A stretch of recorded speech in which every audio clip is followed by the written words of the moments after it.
It's the Under the Ring Report. Now, here are the masters of armchair booking, John the Flesh Wound and Cousin Tom. All right, wrestling fans, we're back here on the Under the Ring Report. This is John the Flesh Wound, and alongside me, Cousin Tom, and I am happy to report that we're going to run a interview that was done back in 1999 with the longest-running Intercontinental Champion in WWF history. He's cool, he's cocky, he's bad. You know him as the Honky Tonk Man. Right now, fans, I'm very pleased to have aboard the Under the Ring Report, the one and only, the greatest Intercontinental Champion of all time, the Honky Tonk Man. Welcome to the Under the Ring Report. Well, thank you very much. I appreciate that fine introduction you just gave me. And you're one of the few broadcast journalists that give me that type of introduction. I appreciate it. Well, it's actually true. If I believe you held the Intercontinental Championship longer than anyone has ever held it in history. Yeah, that's true. And, when I was saying it before, when I actually was the Intercontinental Champion, saying I was the greatest of all time, people said, I don't believe that, I don't believe it. But now, as history has gone on to prove, most people agree now that what I was saying probably was true. Mm-hmm. Now, you held it for, 15 months? Yeah, 15 months. Mm-hmm. Now, if they hold it for 15 days, they're lucky. It seems to kind of cheapen the title, actually. Yes, it has. The Intercontinental, I don't even know who the tag champs are now. I don't think anybody does. Oh, I know.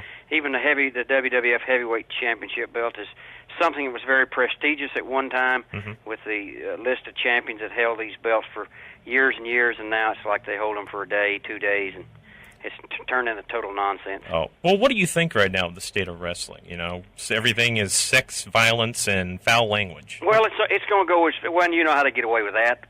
Well, it's cable TV. Yeah, there you go. Well, I mean, at some point in time, they're going to continue on until there's going to be what most of us don't want is, of course, regulation on cable.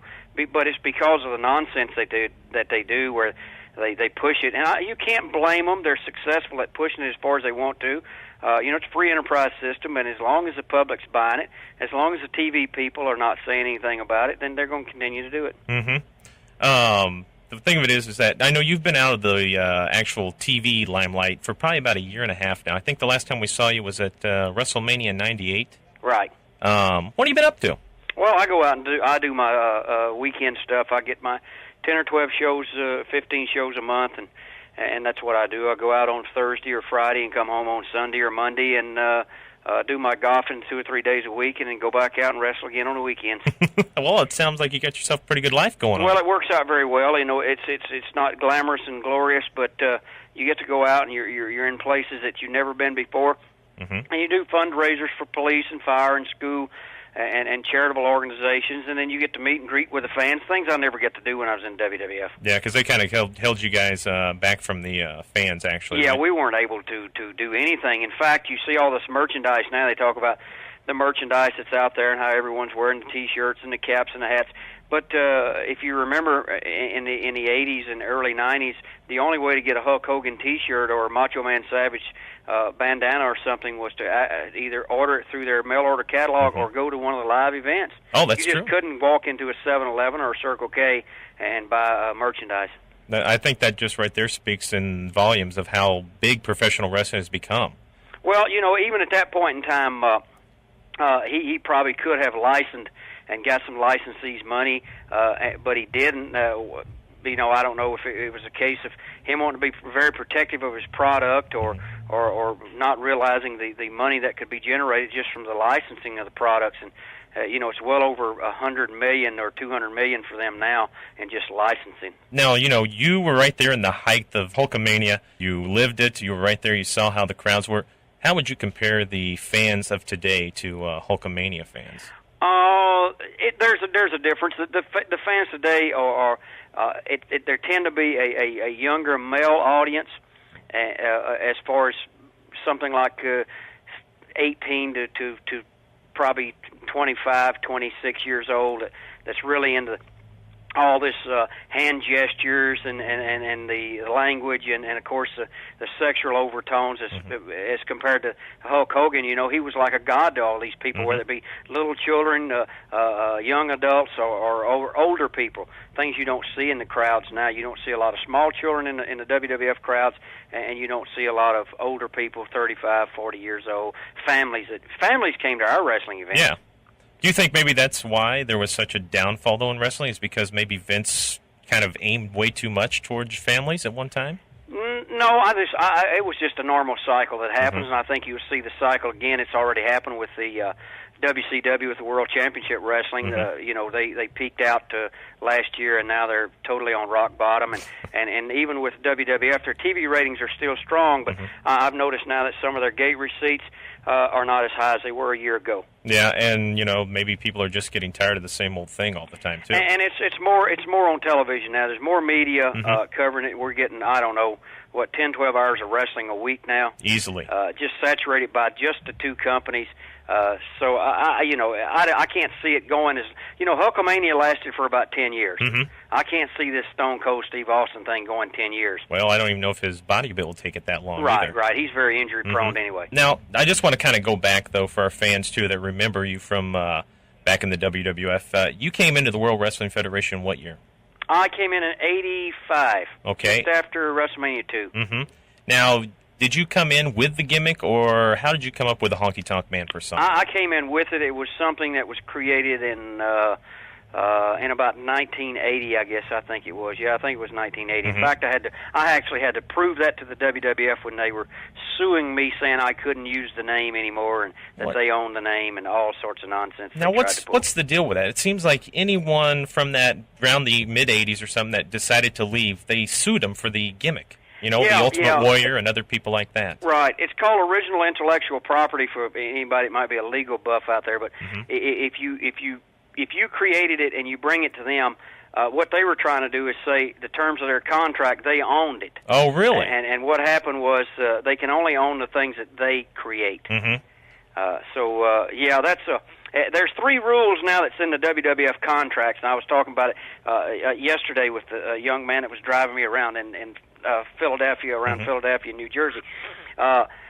It's the honky tonk rule, which is the original intellectual property. If you bring a gimmick there and they don't change it in any way, you keep it when you leave. And there's the Demolition Act's Bill Eadie rule that says you can only audit the company once during a 12-month period of time, and you have to give them a 90-day notice of the audit or something, or 6 months, I think, maybe. They need a half a year to prepare for an audit, I guess get new books up or something. And then, of course, there's the Jesse the Body Ventura rule that's in the contract that as far as voiceovers on videotapes, if you're there as a commentator, you can't go back then and say that you get part of the proceeds to sell a video. That's how Jesse got his what was rumored $850,000 out-of-court settlement from WWF on all these videos and television shows that he did the commentary on that he didn't get paid for. And then he used the money to run for governor.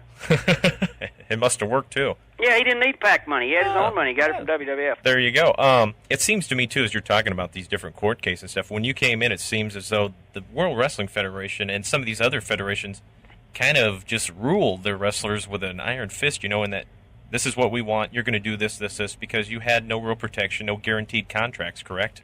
Right. And it's still basically the same nowadays. I was watching the Owen Hart documentary the other night, and Owen's wife was talking about how the contracts were even structured for Owen last year, that, if he didn't want to do something or didn't do it, then, he was breaking the contract. Yeah. That's still pretty one-sided, and until there's some form of unionization or some kind of protection clauses in these things for the wrestlers, and it's going to continue. Do you think that'll ever happen?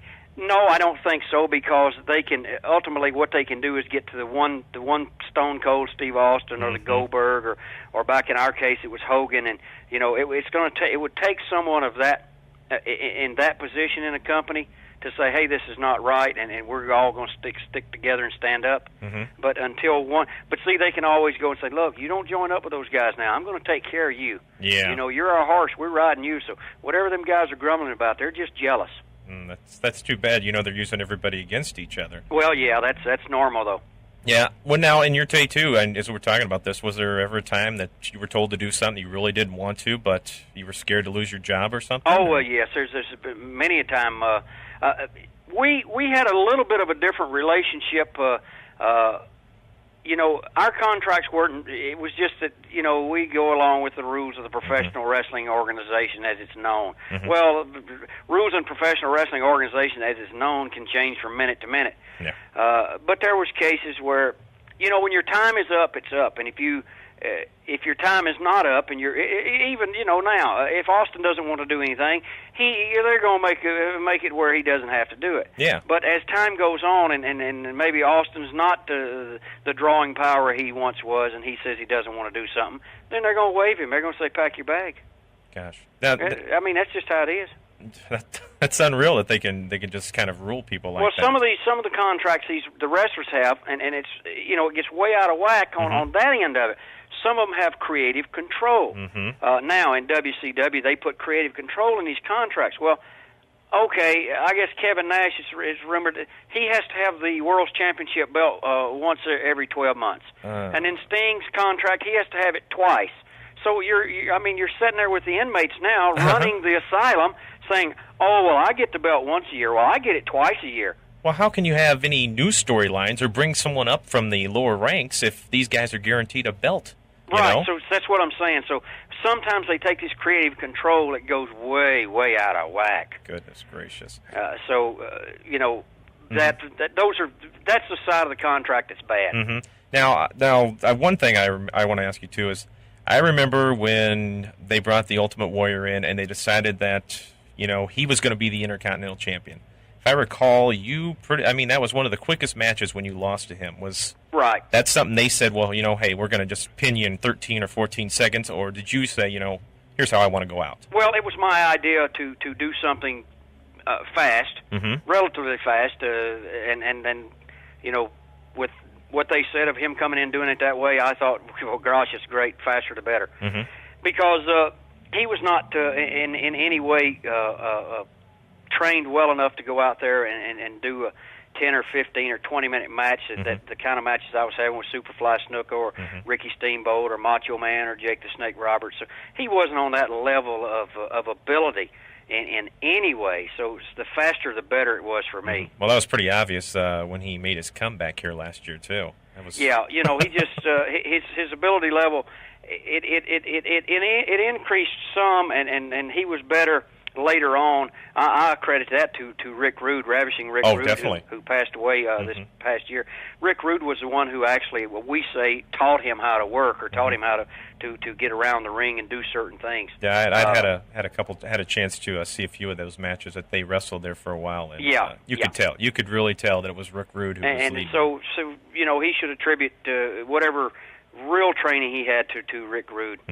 You kept on wrestling there for a while in the Federation. Did you enjoy, after they decided, well, your time has come, we don't want you to be the champ anymore? Did you enjoy that, or was there... No, it was okay. I understood that. I mean, I knew that was the case, and what McMahon was doing, and he told me he needed someone to move into the spot to take Hogan's spot, because Hogan wanted to go to Hollywood, and Hogan wanted to reduce his workload, and all those things that go with making all the money that Hogan was making. So, and he said he was going to take this Ultimate Warrior and going to push him all the way to the top. And he was, of course, using me to catapult this guy was one way to do it, and then of course using a few more of the WWF superstars, and then ultimately using Hogan to catapult this guy into the top spot. But that's all part of the wrestling program and the talent roster and how you maneuver people around. And I understood that. I had no problem with it. I just didn't want to go back to the very bottom of the cards again and work my way back up. And so I was put in a tag team situation, kind of. Well, I was with Snuka for about 6 or 8 months. And then the Greg Valentine thing. Rhythm and we Blues. Were together. Yep. Well, it wasn't a bad tag team, but we were kind of the behind the 8 ball. They were looking at the Road Warriors at that time, and when they got the Road Warriors, and we were the tag team, it was dispersed of. Well, I always put you right up there with one of the top heels, because you did it the best way. You really didn't say much to make people upset. It was just the way you carried yourself. People paid, and I'll say this, and that's why I don't say I was the greatest Intercontinental Champion because I was a great wrestler or a great technician or any of those things that you might use.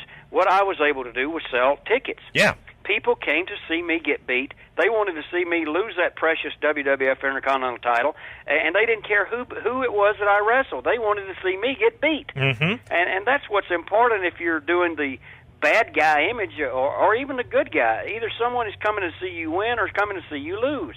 And you did it excellent. And, with Jimmy Hart at your side, it just seemed to be a perfect combination right there. It was. It's hard to, people say, can you duplicate it with someone else, or could you have done it with someone else? I don't know. It's very hard in the entertainment business, even in the sports industry at all. When you get a team that's clicking, and the gears are all working, magic happens. But it's very hard to get the right combination.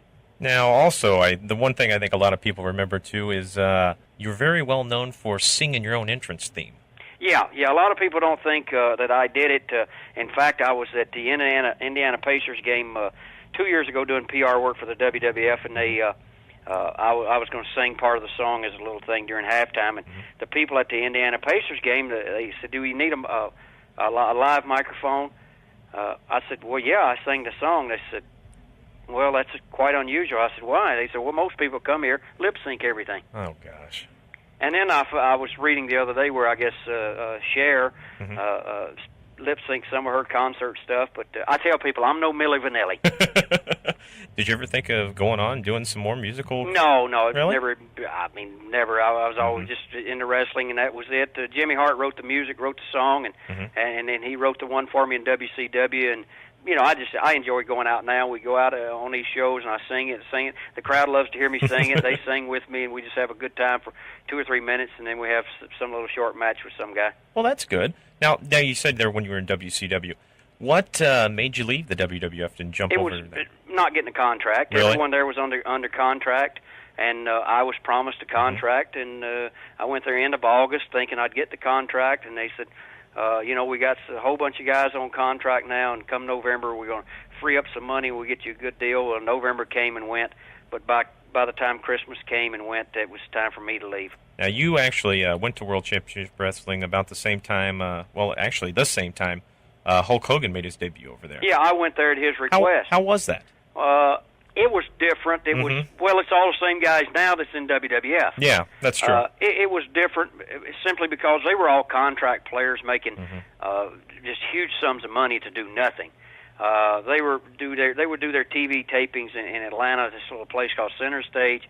It seated probably 250 people, and they couldn't even give away 100 seats. They had to get people from the WCW offices to come down there after 5 o'clock to sit in the audience so it didn't look so bad on TV. Oh my gosh! Now they were hoping though that bringing these guys that were well known from the World Wrestling Federation would help build their company up, or would make it. They were going to make a change and change some of the things, but they really didn't change a lot of things. They kept the Four Horsemen, and they kept the Ric Flair nonsense of out there, woo.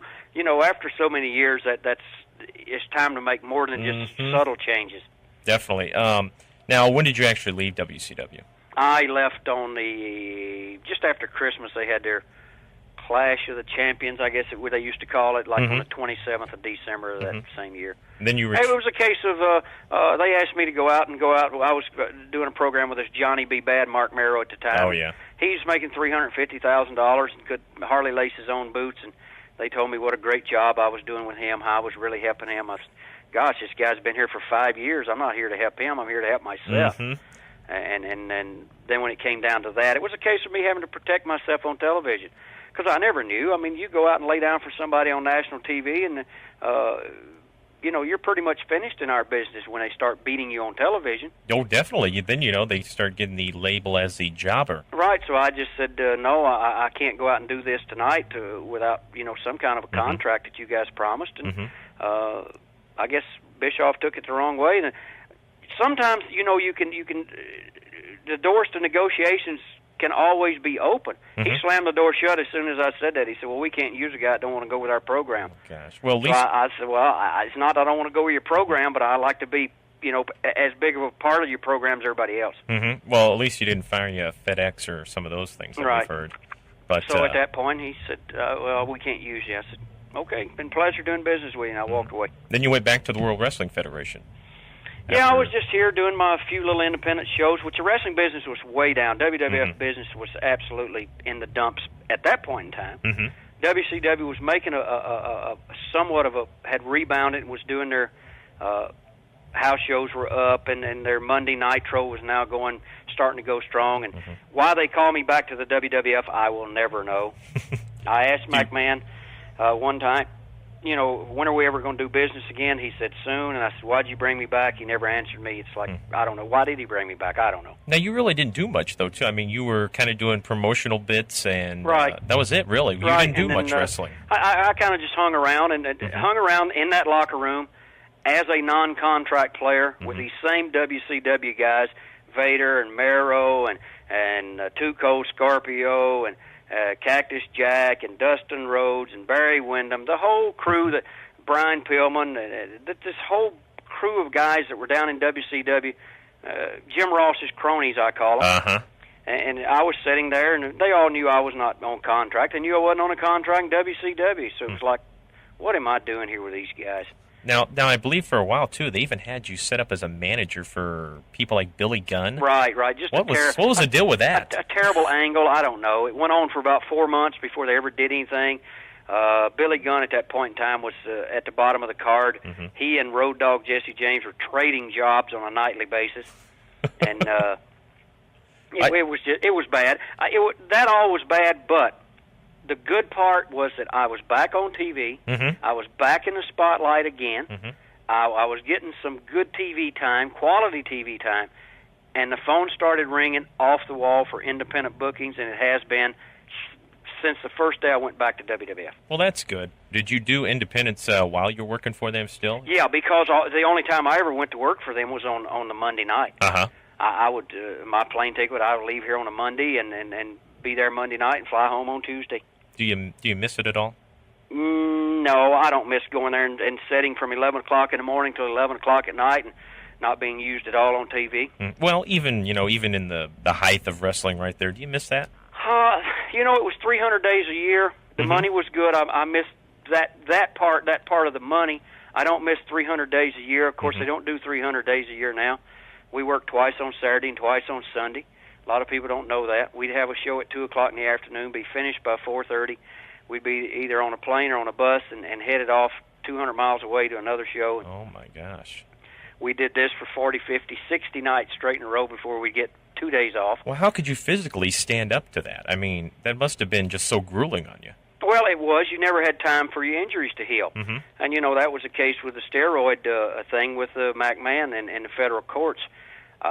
We all told the prosecutors and the FBI people when they interrogated us, obviously they interrogated us because they were asking us questions that they really shouldn't have. Why were we taking steroids? Why were we taking all these drugs? Well, brother, when you're out here 60 days in a row and your body's beat to a pulp, you take anything to give you an edge. You take anything to keep going. Well, it's no wonder. And if you guys don't wrestle, you don't make money. That's right, how it was. That's what I was going to say, because you're going to have people going to say, well, you don't have to go do that. Well, just go home and rest. Yeah, okay, fine. You know, somebody's got to put food on the table, and you don't do it by sitting home. Now, one other thing I want to ask you about, I think too, there's a lot of people out there stealing some of your gimmicks, especially Jeff Jarrett. What do you think about that? Well, it's too bad, and I use it, I say it this way. When I left the WWF, they brought in one of the young Armstrongs and called him Lance Cassidy, the Singing Cowboy. It did nothing. It died because he lived in the shadows of what I had done. I created this whole thing with bashing people with the guitar and using that. And then after him, they brought in Jeff Jarrett and gave him the guitar. Well, it didn't work for him, and he left and went to WCW as just Jeff Jarrett and had the Deborah with him. Should have kept it that way. Came back to the WWF, did that expose interview that he had about how bad he was treated in WCW. None of that worked for the young man, and then back with the guitar again. Okay, the second time in WWF, it didn't work for him. Why in the world he would take it and go down to WCW? I would have said, listen, fellas, this thing didn't work for me here before. It's not working for me now. I don't want it. It's like a death wish. And because it would be as if you or I or somebody out on the street started dressing in the yellow and red and calling ourselves, Hogan with 21-inch pythons, or walking around carrying a snake around our neck saying we're the Snake Man, or blowing the bagpipes. Why the WWF did it to me, I don't know. Was it? You know, that's unreal because I know every time people see that guitar go smashing over the head, you know, they just visualize. You know, they see the Honky Tonk Man there to laying someone out. So that's the one thing. Now, I blame the WWF because they haven't done it to Piper. They didn't use the bagpipes with anybody. They hadn't used the snake with anybody but Jake. They hadn't called anybody Macho Man. You know, they haven't called anybody Mr. Wonderful, Paul Orndorff, or nothing like that. But they take part of my gimmick and just literally destroy it. And in the meantime, they're not destroying me. They're destroying the guy that they're paying a salary to. Well, definitely. I mean, they're still letting your legacy live because people are going to see that and go, well, you know, I know who that is. Exactly. And then I blame this young fella because he should be smart enough. I mean, he should have enough, and plus it should be professional courtesy. That he should say, listen, that's somebody else's thing. I don't want it. Let me do my own thing. So, but obviously he has no backbone or willpower. The one other thing I want to ask you about, too, is that you've seen, you know, you've got the head writers of the WWF who've jumped over to WCW. What do you think about this whole ratings war that's going on right now? Who each person is trying to raise the level and see who can outdo the other one, who can be the most shocking? Well, it's kind of shocking, probably to WCW and WWF is probably sitting back laughing, going, well, those two guys weren't any good anyway, because obviously they haven't helped the ratings in WCW. Oh, definitely not. So this Russo guy, I don't know. His idea is, if you're 40 years old, you're no good in this business. When I started in this business, the guys that were 40 were the guys that were making and just selling all the tickets, and really that was what I lived for. I said, man, I'll be glad when I get 40 so that I can do what these guys are doing. You know, the Luthezes and the Al Costellos and the Victor Bruisers and from up in your area, the Vern Gagnes. These guys were started to make their real money and make a name for themselves when they were 40. Oh, definitely. And now this Russo goof, it's a video store clerk when I met him 10 years ago, and over in Long Island, he knows everything about professional wrestling, and anybody over 40 can't sell any tickets, and all we want is TNA and foul language and hand gestures. That's all he cares about. His shows are and already he's got the girls on WCW tearing off clothes. Yep, and it's you know, actually I'm kind of appalled myself because I always liked WCW because they didn't go out on that. You're right. You know, I think all that the gestures and the language and all the language is probably going to continue to be there. But all the gesturing and all the girls tearing their clothes off, that's been done in WWF for over a year now. Oh yeah, for almost 2 years. And if you'll watch, WWF is already ahead of the game, and they're making changes now towards the future of what you're going to be seeing in the next 6 or 8 months or a year down the road in WWF.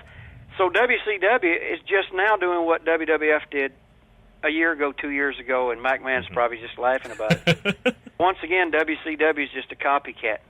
Yeah, well, that's the same way when Bischoff was in there and doing his thing. You know, the only problem with Bischoff, and I said this, and nobody listened, he had such a personal vendetta. He wanted to get McMahon. His sole purpose was to get McMahon. You know, and he should have just took the company that he had. He got rid of the guys he wanted to get rid of. He brought in the guys he wanted to bring in, and then he should have just ran the company and run it for the good of Time Warner or World Championship Wrestling, as opposed to him having this personal thing that he wanted to get McMahon. Greed and envy on that level will definitely destroy you. They kept him around a year too long. Oh, definitely. You can see, I mean, the company just fell apart within the last And year. then once he started putting himself on camera, that's a death wish. Well, but I mean, though, on the other hand, though, Vince McMahon did it pretty well. But he didn't do it, and he hasn't done it week after week after week. Okay. He's done it in such a way that he's protected what he's done, and I was talking about this yesterday with some people. He's done it only as a way to make him probably one of the most hated villains like I was, that if anything happens, he can always be either one now. So if one of his top stars says, that's it, I don't like this, I'm leaving, then he can step right in and temporarily, for the time being, take that spot. That's true. So he's done very well at getting his family now involved to the point where, hey, if these other guys want to screw me around, then fine. Now, the one last question here I've got for you, too, is, you know, when it's all said and done and you're hanging up the boots, how do you want to be remembered? Oh, gosh, I don't know. It's that's hard to say.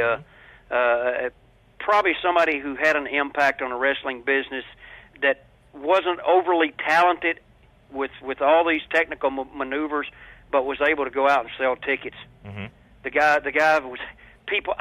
People come up to me and say, "Oh, I hated you so bad. I just hated you. I wanted to see you get beat so bad. And we're just glad you're here tonight. We're glad to see you. And gosh, we wish you well." Now they love me. Oh, definitely. So, but I don't know. I guess probably be remembered that way. Well, that's Just good. a guy that didn't have a lot of tools, but the tools I had, I used them wisely. All right, and that's going to do it for this week's show. Thank you, everyone, for joining us. And Cousin Tom, as we talked last week, what is the cool thing we've got coming up for people by the end of the year? Our end of the year awards and our year in review. We're looking forward to everyone's input, and don't forget to dial that number. Leave us a voicemail. We'll be happy to put you on the air. All right, man. To be a part of the show, all you have to do is leave a comment on our voicemail at 715-600-3263.